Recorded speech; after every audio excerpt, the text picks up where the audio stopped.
finish position too, so I don't need him to fall apart tomorrow. He was in a position where he could have been within 3-4 strokes of the lead going into Sunday, and right now he's going to be about 6 or 7 back. So really disappointing finish to round 3 today for Ricky Fowler. But I've also got Justin Thomas, and he is at 5 under and only 2 or 3 back right now. He's playing really well. I think that's going to be the guy I'm going to have to bank on Sunday. Yeah, 3 back for Thomas right now. Kisner 8 under, behind him Stroud, actually, who just lost a stroke at 6 under.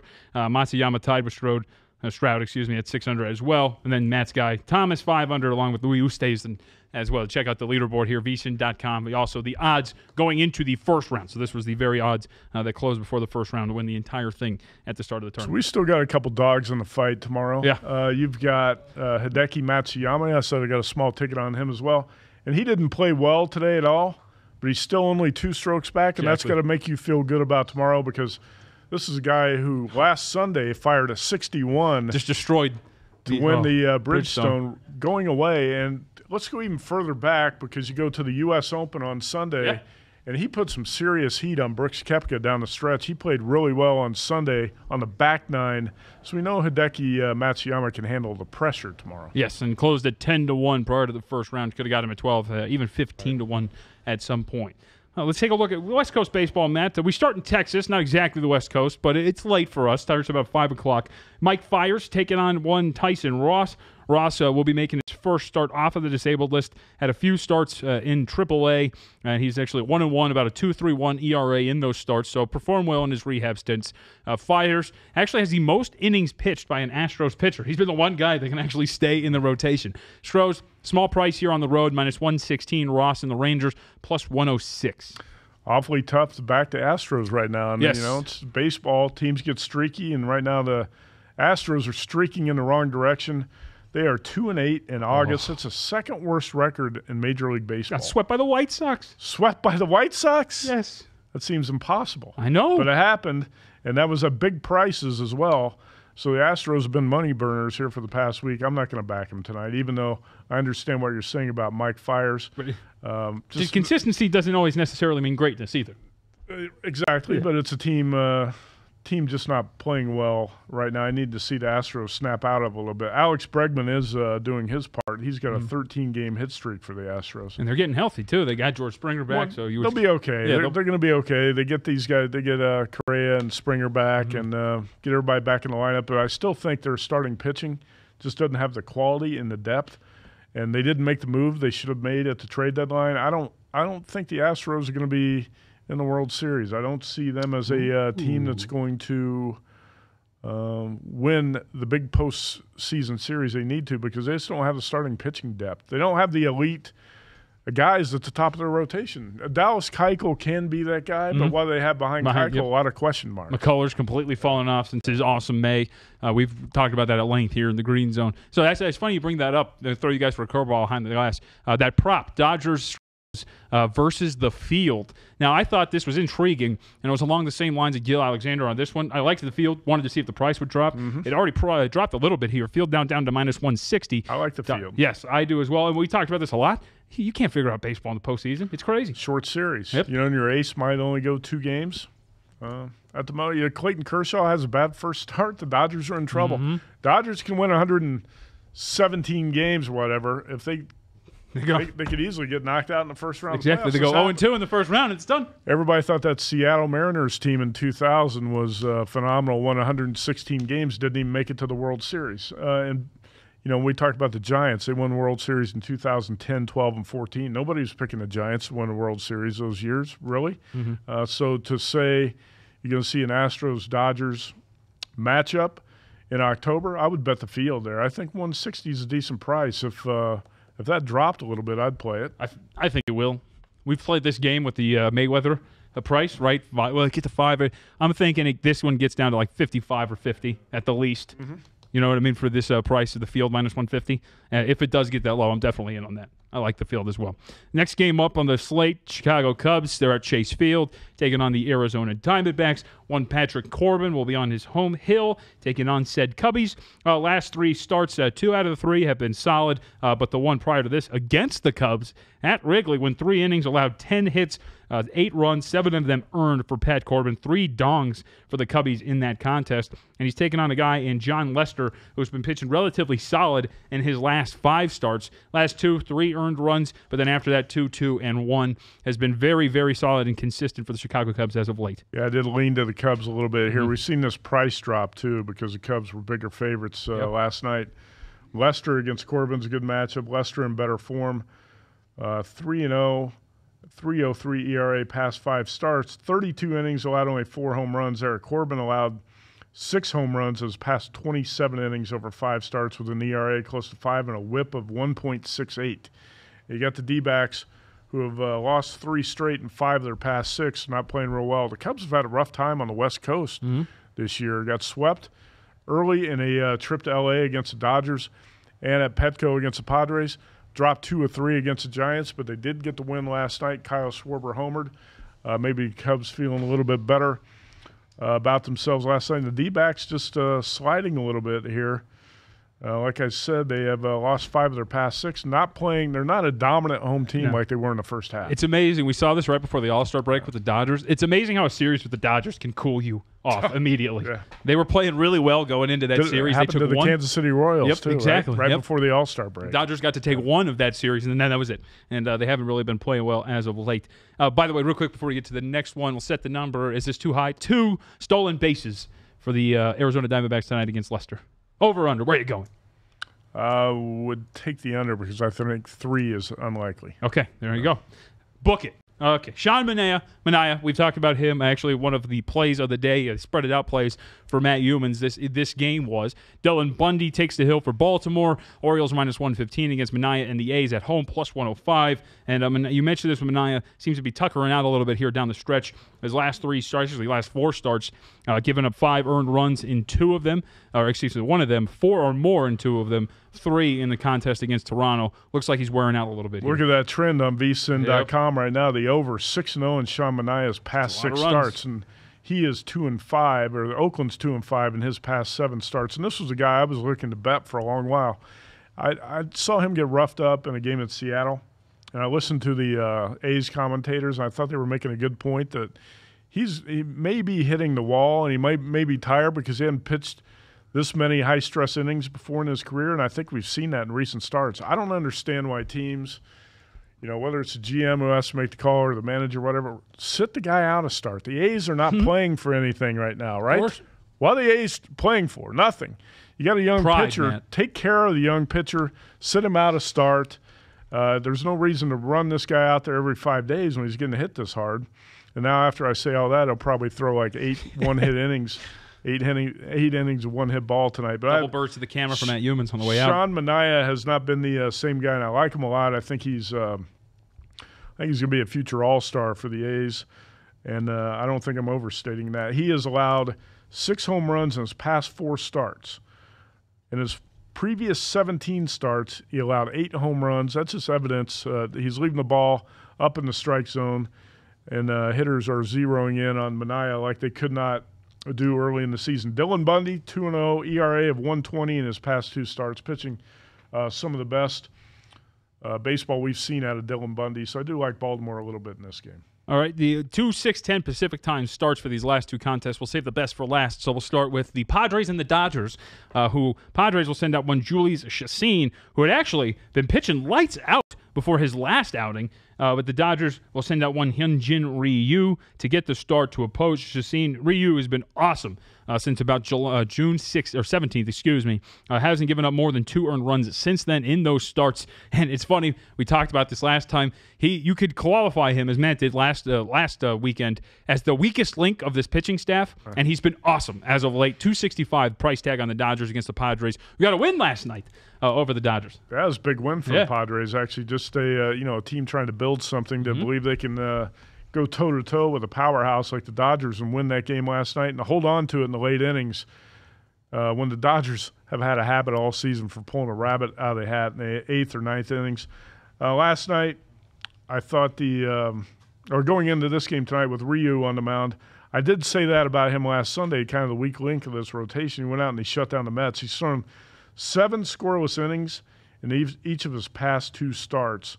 And it's interesting. I saw this stat about him on ESPN Stats and Info. A 74% first pitch strike rate since the All-Star break, leads all the National League. And I remember back when I worked at the Las Vegas Review-Journal, Greg Maddux was going for his 300th win. I was covering the Cubs at that time, and I was, asked Greg Maddux, what's the key to success for any pitcher? He'd say, strike one. A lot of times just getting ahead and they count, and that's what Ryu has been doing for the Dodgers in his past couple starts. Chacin, a 7.36 road ERA this season, the second worst in the majors, so I don't think this is going to be the night to back to Padres. No, I think it's going to be back-to-back rough starts there for Chacin. All right, best for last, Mariners and Angels. Halos, they're on a tear right now. They're won 4 in a row, playing really good baseball. JC, it's a battle of the Ramirez's. Ramirez Cup, if you will. Erasmo Ramirez for the Mariners, JC Ramirez for the Halos. JC pitches pretty well on the road, away from Anaheim, plus 129. Your price tag on Anaheim, Angels, of course, 1-4 straight, 7 of 10, and 6-2 in Ramirez's last 8 road starts, supporting the fact that, again, he does pitch well away from Anaheim. Yeah, I've got JC Ramirez as with a 1.42 ERA in his last 2 road starts, 2 earned runs, 12 2/3, and that's why you played him in that game tonight, right? Yep, that was my spread it out play. Mike Trout's also got great numbers against Erasmo Ramirez, starting pitcher for Seattle. 8 for 20 career against Erasmo Ramirez, so look for Trout to do some damage in that matchup tonight.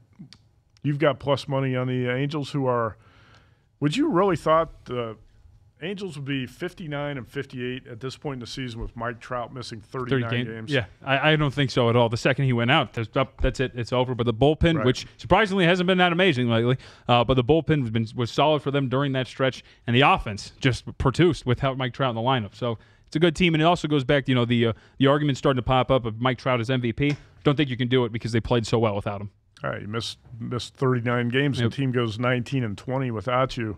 I don't think he's going to win MVP. There's so many other good candidates, but right now the Angels on a 4-game win streak, 1 game over 500. Yep. We might be checking in Chicago here in a little bit. We also got NFL props coming up next here in the Green Zone. This is the VSiN Green Zone on the Vegas Stats and Information Network, Sirius XM Channel 204. Check us out on YouTube, Twitter, and Facebook at VSiNLive.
You're back in the VSiN Green Zone with Jonathan Von Tobel and Matt Humans. Sign up for our daily newsletter and watch the show at VSiN.com. All right, I didn't lie. We are checking. You can check out the sportsbook. You're watching VSiN.com. A lovely Saturday. Check out all the people behind the book, and you can check out everybody taking in some baseball and some golf. But we do have a special guest joining us here at the desk, Joe Ostrowski. All right, 670 The Score out in Chicago. What's up, man? Guys, thanks for having me on. I was just hanging out in Chris Andrews' office, talking about the football season. What a setup he has. You walk into the different TVs, sports books, but yeah, he's got the 9 on the big wall there. Beautiful. Great setup here, guys. Yeah, it's not bad. I think our setup's a little bit better. Do you? We have 10 TVs. We have 10 TVs. I don't think he has 10, does he? He's got 9. He's got 9, and they're all on one block, like together. So it's not bad, but my eyes would go a little crazy. I'm glad these are spread out. It's crazy, yeah. So you're here in town. You're signing up for the Super Contest, right? I signed up about, 20, 30 minutes ago. I just came over from the Westgate. What number were you? Oh, I didn't even look at that. Let me right, get my card. Check it out. Pull the card out. I know. It's going to get to $1 million, Matt. It is. It looks like it. Oh, that's what they're banking for here. Now, what's the key number again for $1 million? I think 2071, maybe 2070, right around there. And they're definitely on pace. What do you got? All right. I'm, 10, 7, 12? There, 10, 7, 12. 7, probably number 712. Yeah. Okay. Yeah. I don't think there's 10,712 people yet. That would be pretty good, though. Sounds about right, because a few days ago they were over 500. So now you haven't even had 712 is a record pace. What's that? You haven't even had Super Contest weekend. We've just had a little sprinkle of games one weekend to the preseason. So it seems like they're going to hit that mark. Yeah, Super Contest weekend coming up. We'll actually be down there at the Westgate for everything going on next week. That'll be cool. It'll be fun to watch. So what's your? I want to ask you. So it's just you, right? You're not in a group. Just me. Okay. Making my picks. Because that's the one thing that Humans and I talked about. There's no way I could do a group in this contest. No way. I was talking to some people that do that. I was like, how do you do that? Okay, you can agree on 2 or 3 games, but then when you break down to the final 5, you guys know, you've done this. How tough is it to get to 5 once those lines lock on Wednesdays? And sometimes the number is different than once you get to Friday night, Saturday, when you have to get those in. But for me, picks 4 and 5, very difficult. It's tough to get to 5 every week, and that's really the challenge of this contest. Especially when you got 3 other heads japping at you and be like, no, this one. I told you. Yeah, exactly. I told you. Tough enough to do this Super Contest with one partner, which I did last year. I had 2 entries, did one by myself and one with a partner. And the thing with when you split it with somebody, you do tend to agree on like 2 or 3 of the games each week. But then you have heated arguments about the 4th and 5th picks you're going to use. You know, I'll love a game. The other guy will hate that one, and he'll want to play an 8-point favorite. And I said, not laying 8 points to that team, not playing the biggest square play on the board, things like that. You'll just argue about that. I think you have a much better chance for success, in my opinion, if you do it on your own.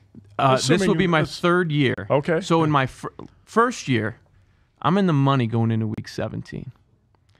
And then it messed with my head completely because you're looking at a big payday. If you just go 3 and 2, you're looking at least a 5-figure payday if you're around the 20s in there. So it was just messing with my head all week. And then where I ended up settling, I went against what I was doing all season long, messed with the process. I go 1 and 4, finish out of the money. It's brutal. That's pretty Then bad. last year was bad because it was a public year, and I'm not picking the Patriots and Packers and Cowboys every week. And a lot of the people with the smart money that they won with that. Any shot at the Super Contest Gold? $5,000 entry? No, I'll just take my regular entry. So I assume you're not going to fly to Vegas every week to put your picks in. Do you have a proxy? No, Vegas Matty. I believe he's been on with, I don't know if it was you guys or another show. He's been in studio, yeah. Oh, okay. Yeah, he had mentioned that when I was over there. So, yeah. He's affiliated with VSiN, by the way. Is he? Vegas Matty. We love Vegas Matty. The Good man. Term. You could have used any one of these good-looking men as your proxy. Did he do that? Yeah. No. Well, by the way, side business? VSiN.com, you got some of the quick facts there about the Westgate Super Contest. $1,500 entry fee if you haven't heard. Got to be 21.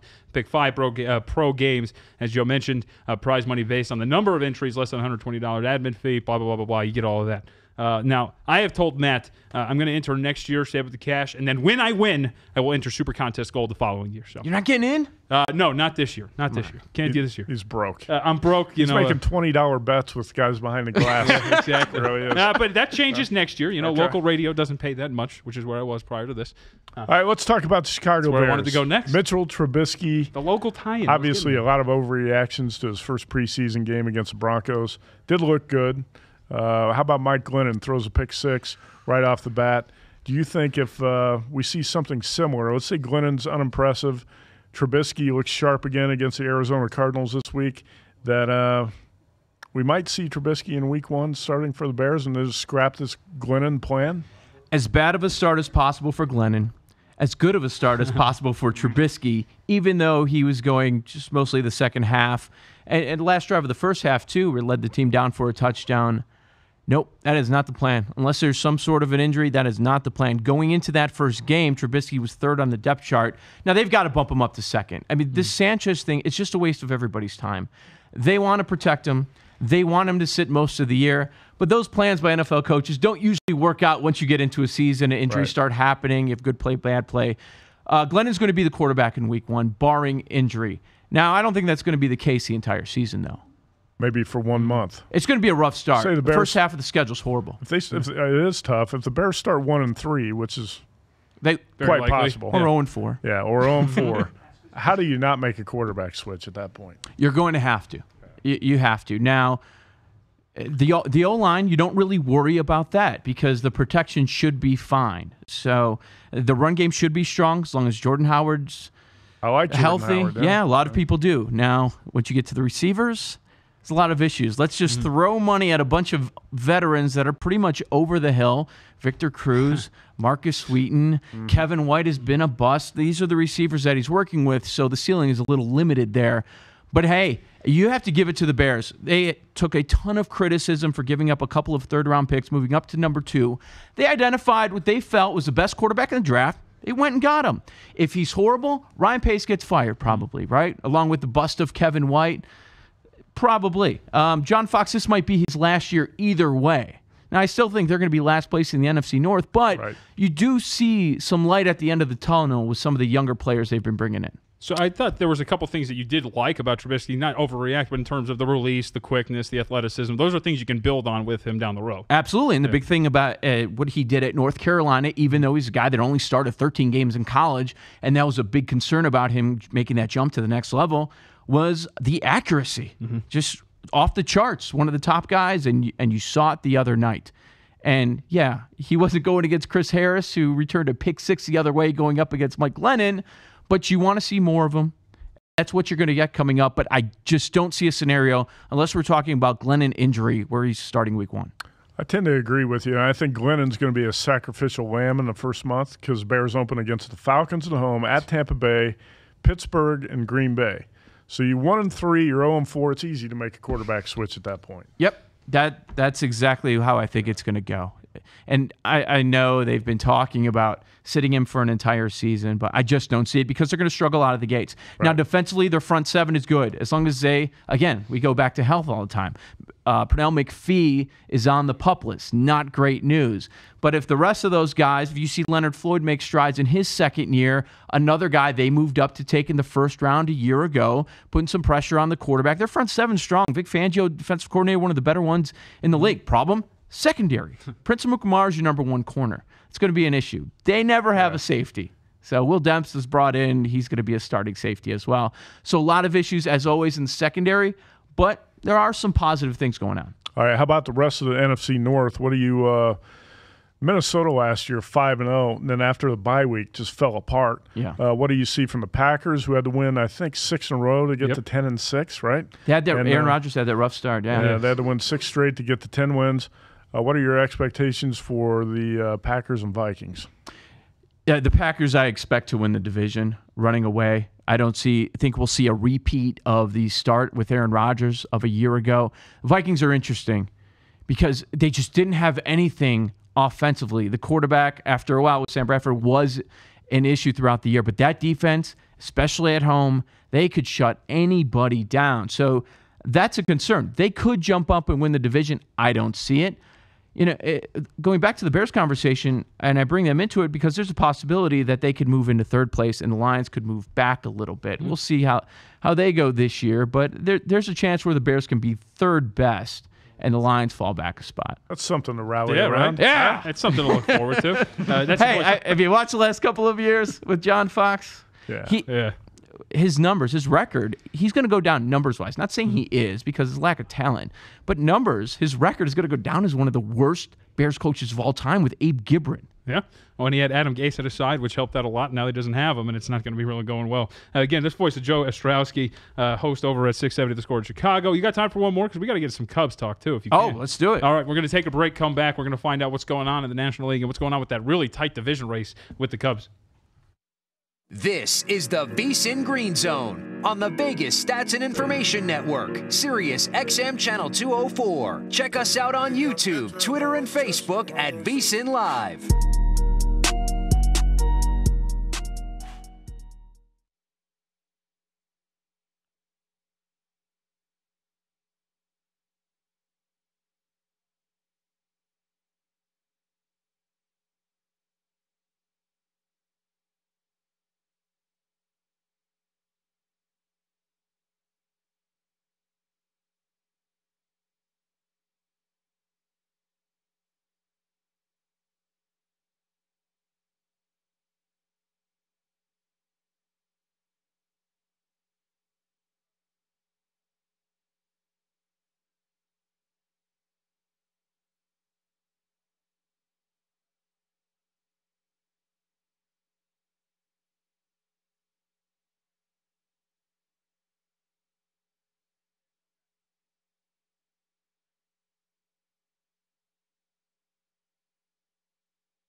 You're back in the VSiN Green Zone with Jonathan Von Tobel and Matt Humans. Sign up for our daily newsletter and watch the show at VSiN.com.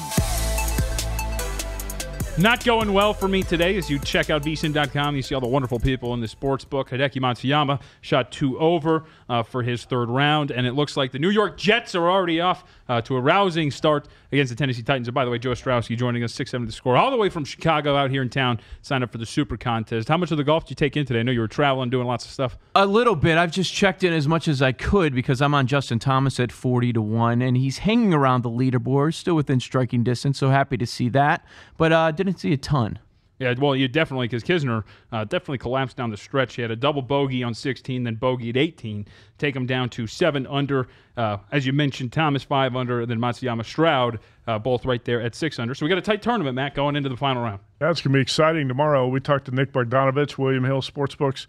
We're doing live wagering for the 4th round. That's pretty much a wide-open event going into it tomorrow, and you're going to see volatile lines, a lot of fluctuation, and I'm sure Kisner's not going to hold on to a top spot the entire day. Hideki Matsuyama is a guy who's been a closer. Last week, a 61 on Sunday.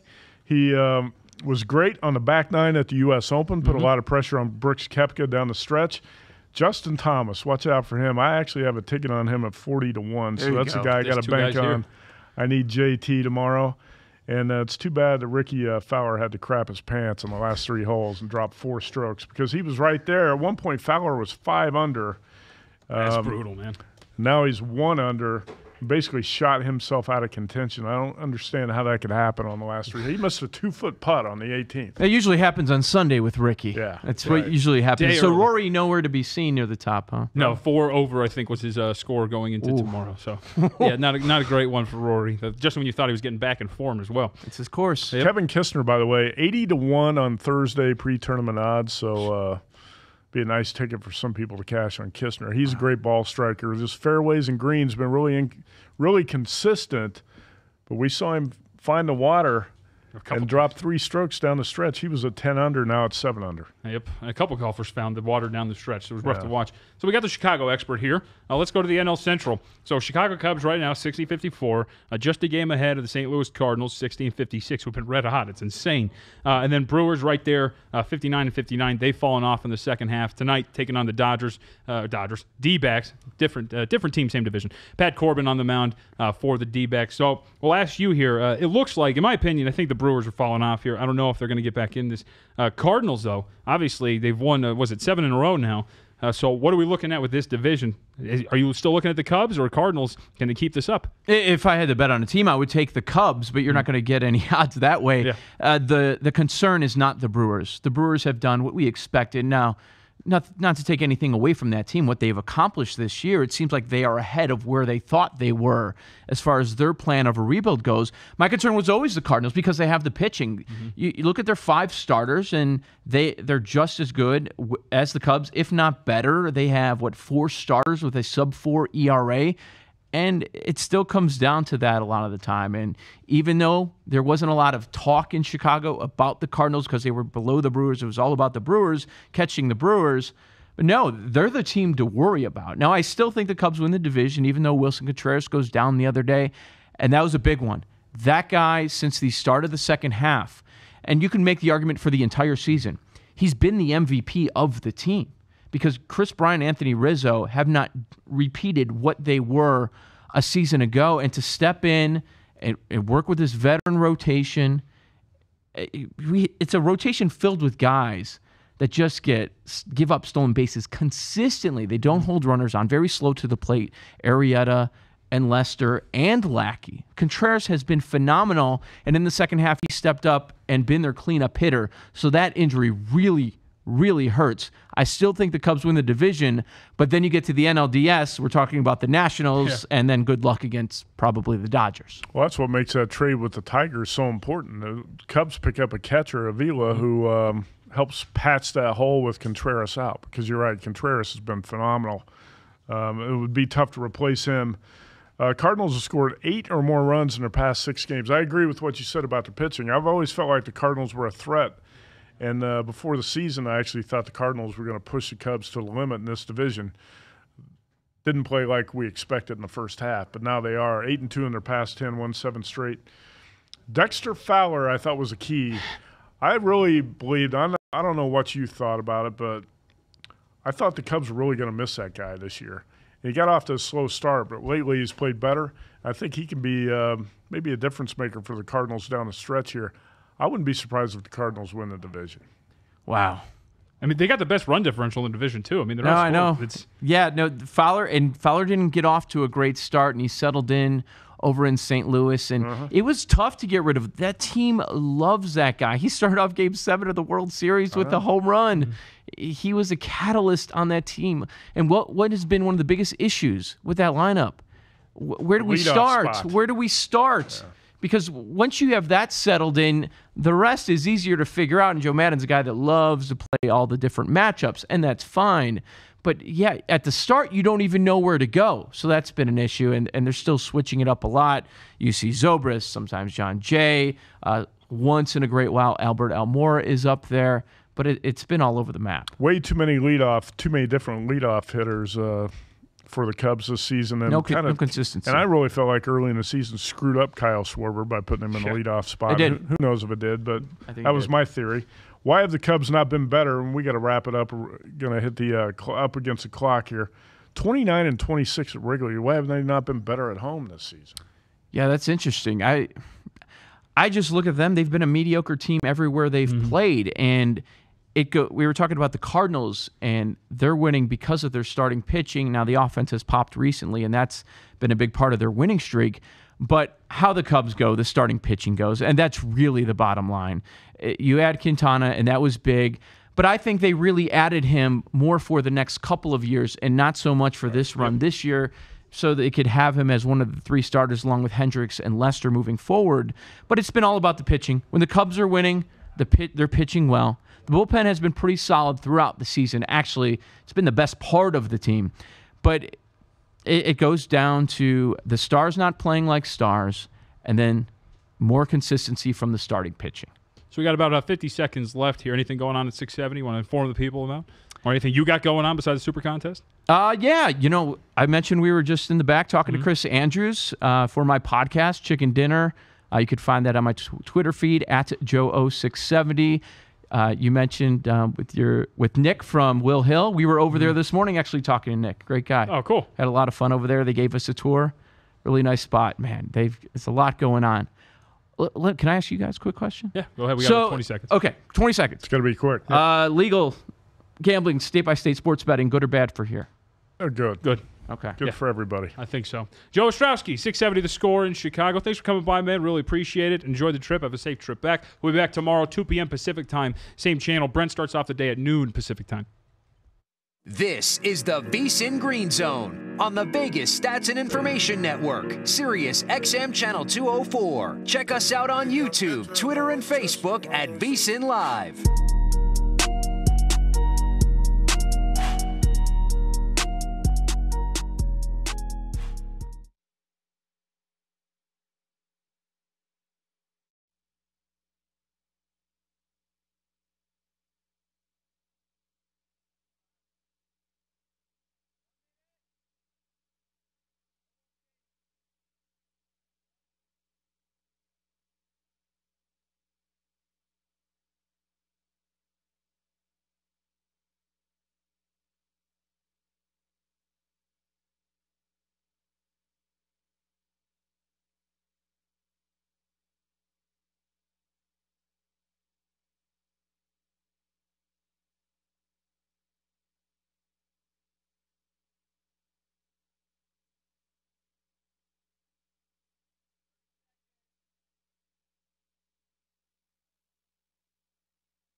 Welcome to My Guys in the Desert with Brent Musburger on the Vegas Stats and Information Network, Sirius XM Channel 204. Stop what you're doing and listen. Interact with the show and follow us on Facebook and Twitter at VSiNLive. Now live from the VSiN studios. Last game of the year, Brent. Can't hold anything back now. It's Brent Musburger. Saturday, August 12th, a day closer to the start of the football season. Welcome, everybody. I know it's a Saturday, but I always know there's a lot of big stories developing in the sport of horse racing. When I see our buddy Patrick McGuigan drop by to join Vinny Maiulo and me. Patrick, welcome back, lad. Hey, good afternoon, Brett. Good afternoon, Vinny. Great to be back with you gentlemen today. All right, so we've got the first $1 million race in this country. You told me it was at Arlington, and we have the resumption today with the Arlington Million. And our man on the scene is Mr. Ron Flatter. So let's check in live with Ron. Ron, what's the latest on about 4 o'clock Pacific time, the Arlington Million? A good day to you, Mr. Flatter. Yeah, good day, Brent. Saturday in the park feels like the 4th of July. I think a group called Chicago did that, and here we are in Chicago on a beautiful day. Clouds are breaking up. It's only like 70 degrees, low humidity. Couldn't be nicer for a day at the track. And the Arlington Million will be renewed here for the 35th time. And there's a horse named Deauville that comes in as the hot favorite for this one. He's one of the Coolmore horses, one of the 3 that are here today, but he's the only one in this race, the Arlington Million. He finished third in this race last year as a 3-year-old. That's a pretty good effort because this is open company, 3 and older, at this 1.25 miles on the turf. He comes back to try to go 2 better than he did last year now as a 4-year-old. Ryan Moore, arguably the best jockey in the world, certainly one of them, will be aboard, and he'll be aboard all the Coolmore horses today in the 3 races where they do have horses, the Secretariat, the Beverly D, and the Arlington Million. But I'm going to be interested to hear what Vinny and Patrick have to say. I actually like Mektal, the horse that will be starting from the outside in this field of 9 in the Arlington Million. All right, Ron, stick with us. Vinny, let us start with you because you too like Mektal. I do. I think in terms of the exotics, both the 5 Deauville from Ireland and Aidan O'Brien, the trainer, I do like Mektal, but the horse I'm also going to use and I'm going to put on top because I want to be a little contrarian. We can't all have the same horse on top, Ron. So I'm going to go with the 10, Beach Patrol. Well-traveled. Some good speed figures, has also got a race and a victory at Arlington Park as well. And so Beach Patrol, 5-1 on the morning line, a little bit of a price here, definitely worth using. All right, so let's go to the South Point handicapper, Mr. McGuigan. And Patrick, good day to you, and who do you like, lad? There's no horse named Irish Winner, so... No, there isn't, not today. But the number 5 Deauville, last year, as Ron stated, he did run third, beating 3/4 of a length, but he broke from post 11. And this race, 1.25 miles on the turf at Arlington Park, basically breaks on the turn. So the outside post, I mean, you just have to be so much better than everyone else to win. I think Deauville has drawn perfectly in post position 5. I think he gets the job done this time. If your horse, Mektal, wants to win this race, come back next year, maybe he'll get a better draw. So there you have it, Ron, from our experts here. I hope that between the three of us... I agree with you, Patrick. Mektal drawing 13. I think I said 9 earlier. He drew 13. Yeah, that's not a very good draw at all. And you're right. It's at the very end of the final turn that the 13 or the outside horse has to break. And, there's that disadvantage. But in terms of just his style, he'll have Frankie Dettori on board, too. So if we get a race victory there, we'll get the great flying leap. But insofar as the style, he's a horse that will come from the rear. So I don't think that the draw is going to hurt him too much. All right, Ron, we're going to check back in with you at the top of the next hour. Looks like it's a great day at Arlington. And Patrick, I want to turn our attention to the race that precedes the Million, a $600,000. It's a Grade 1. The Beverly, also on the turf. And you have a horse you really like in this race. I really like a horse, and he's on the outside, which is okay at this distance of 1 3/8, or 1 3/16, the Beverly D. The number 10, Rain Goddess. And if you look at Rain Goddess, in her last race, she was beaten 5 lengths by, I believe, could be the best 3-year-old in the world today. The name of that horse was Enabled. She's a 3-year-old filly. She dominated the 3-year-old fillies over in Europe. After that race, she went to Ascot. She faced the best 3-year-old boys over there, and she beat them in the Queen Elizabeth, King George VI race, and she is something special. She beat this horse by 5 lengths. This horse had the lead, and Enabled came and got her. I like this horse a lot today. And the connections you can't beat. Another O'Brien-trained horse out of Ireland, one of the greatest trainers in the world, and Ron has already given you an update on Moore.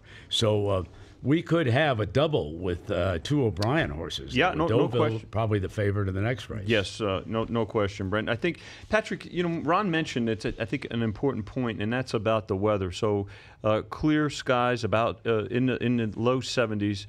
These European horses, and this is the Arlington Turf Festival, as they refer to it. So, and the Europeans, as we know, run on the turf. So, given the turf surface as well as the temperature should certainly add to the Euros. I think in these races today. As long as there's not a lot of humidity, yeah. 70 degrees is perfect. They'll be okay there. That's what happened with the Breeders' Cup when they went down to Gulfstream. The humidity and heat killed them, knocked them out, and they've never won a Breeders' Cup race down at Gulfstream. So they're back in Chicago for the Arlington Million. They have big shots there in the Beverly D and the Arlington. So, Patrick, do you ever stray from the horses and make an occasional wager or two on the NFL?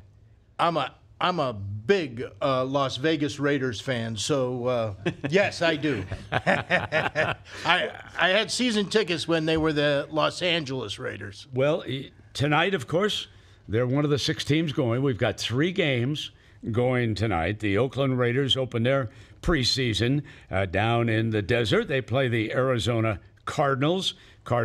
Because they're a home team tonight, favored by 3. That game, incidentally, is going to be televised by Fox. So for those who prefer to bet on football as opposed to horse racing, should you take the Raiders in the 3 tonight or the Cardinals and give the 3, lad? You know, I like to bet a little and make a lot, so bet the Raiders on the money line. Money line. Man after my own heart. Plus $1.50. All right. That's it. He wants to got to get his money back if one of those horses runs out. Okay.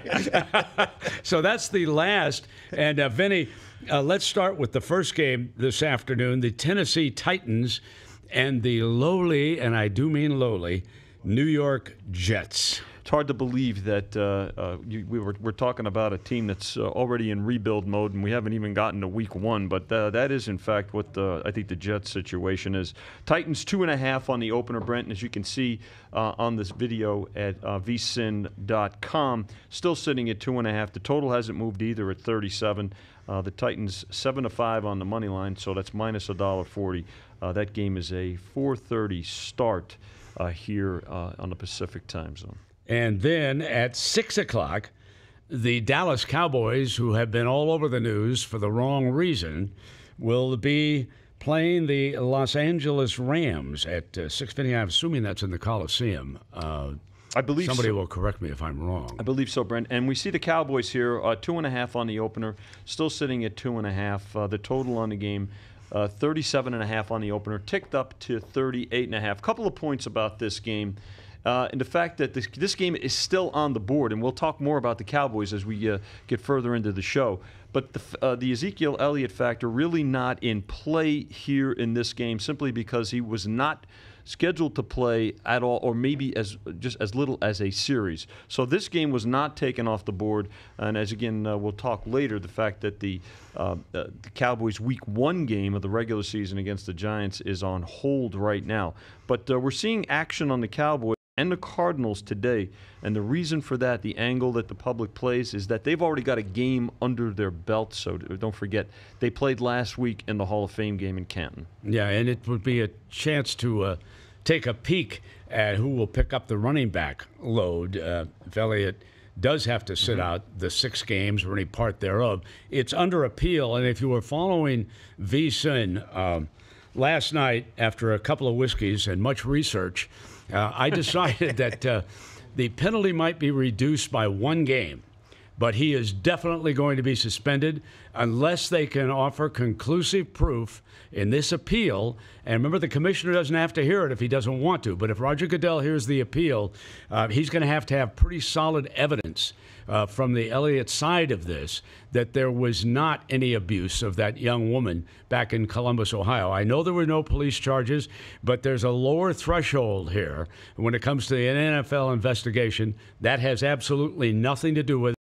4 independent people, one who's quite controversial because she was deeply involved in Bountygate, which was a flawed investigation of the New Orleans Saints.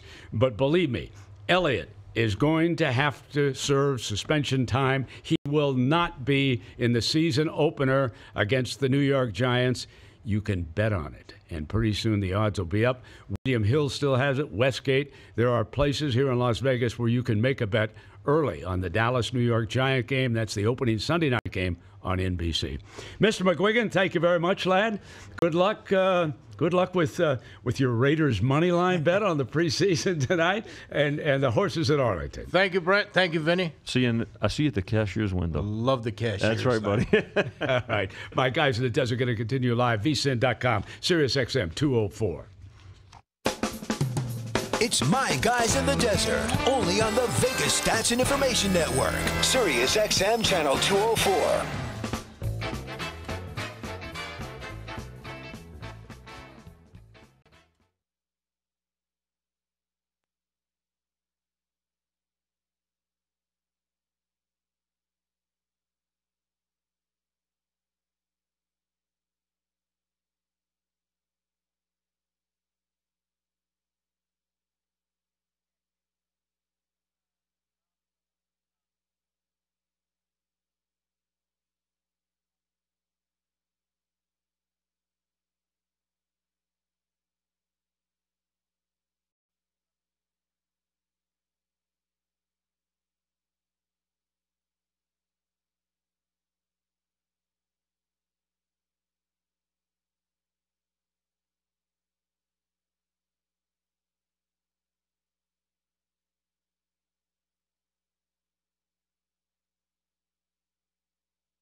Welcome back to My Guys in the Desert with Brent Musburger, broadcasting live from the South Point Hotel and Casino in Las Vegas.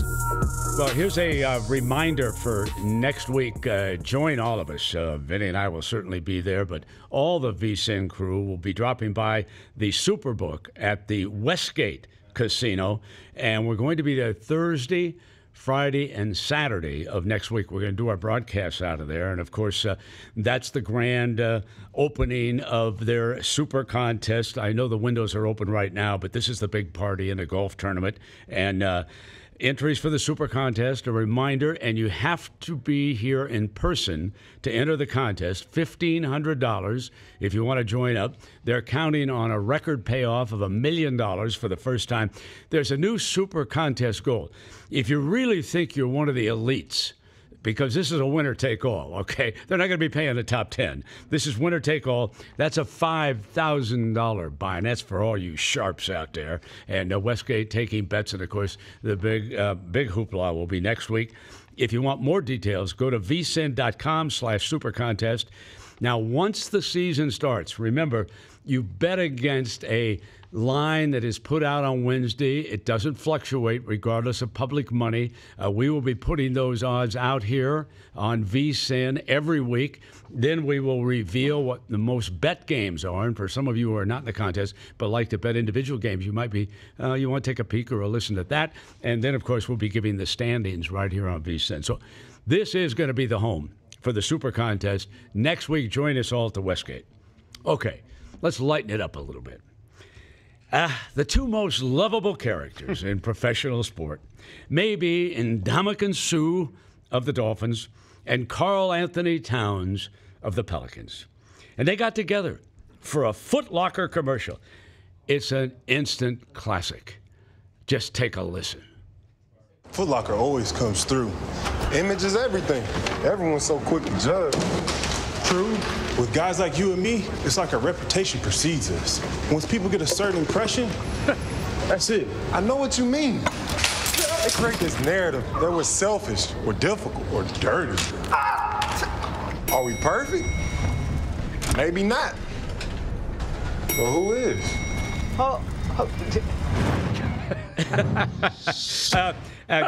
Listen, apologies to Mr. Towns. He got subbed out by DeMarcus Cousins. I mean, Karl Anthony is one of the brighter, nicer guys. Who gave me this script? Oh, it's my handwriting. Good thing I thought I was going to get fired there for a second. Jonathan was already. Did you see him kind of ducking under the kind of? He was Full disclosure. Scrambling. I'm to blame. But for those of you who are listening on Sirius XM channel 204, Ndamukong Suh and Cousins are in a parking garage, and they actually kick a cane out from under a fellow. Then they step on another fellow who's got a broken leg, all while they're saying that these are bad reputations. How about the little old grandma? She tries to get into the elevator. In their defense, she was not vocal. All right, she didn't say hold the elevator. She kind of just muttered a little bit. So I'll bet you she'll kick both of their butts. I'm betting on grandma. Jonathan, mark it down. I'm going to show that later, and I am going to be accurate about DeMarcus Cousins. All right. Put two more people in the next commercial. Did I have the right college? Did I get that right? we both went to Kentucky. All right. Whoa. So we've got a lot of baseball races coming together. The Rally Cat has been identified correctly.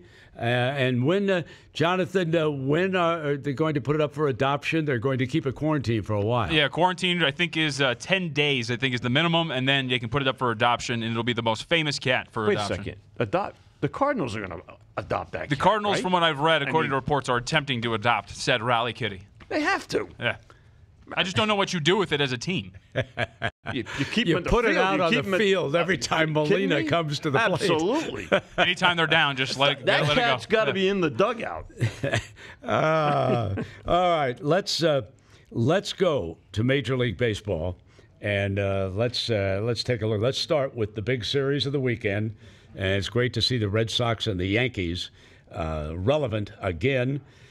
What a comeback last night for the Yankees, by the way. Did you see that in the eighth inning? Yeah, the eighth inning, 5 runs in the eighth inning. And then how about the drama in the ninth? Yankees did have a two-run lead going into the ninth, but Chapman walked the bases loaded and wound up, and the Yankees did wind up winning 5-4. But as we chatted yesterday, Brent, it's always better for business, and it's more exciting for baseball. And baseball loves it, too, let's face it. When you've got one of the biggest rivalries in the sport relevant here in both August and September. Both teams in the playoff hunt right now, in the division race right now in the East. So as you can see here, the Yankees with Severino opened $1.55 last night here at the South Point. Slight uptick, 3 cents to the Yankees at 58 right now.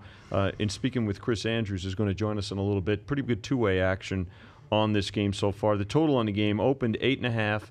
Shaded to the under at -120. They're betting it under now. It's -1/4 on the under. If you like the Red Sox plus a run and a half, it'll cost you $1.55. But one of the bigger, larger wagers will come in today on this game. It's a 105 start Pacific.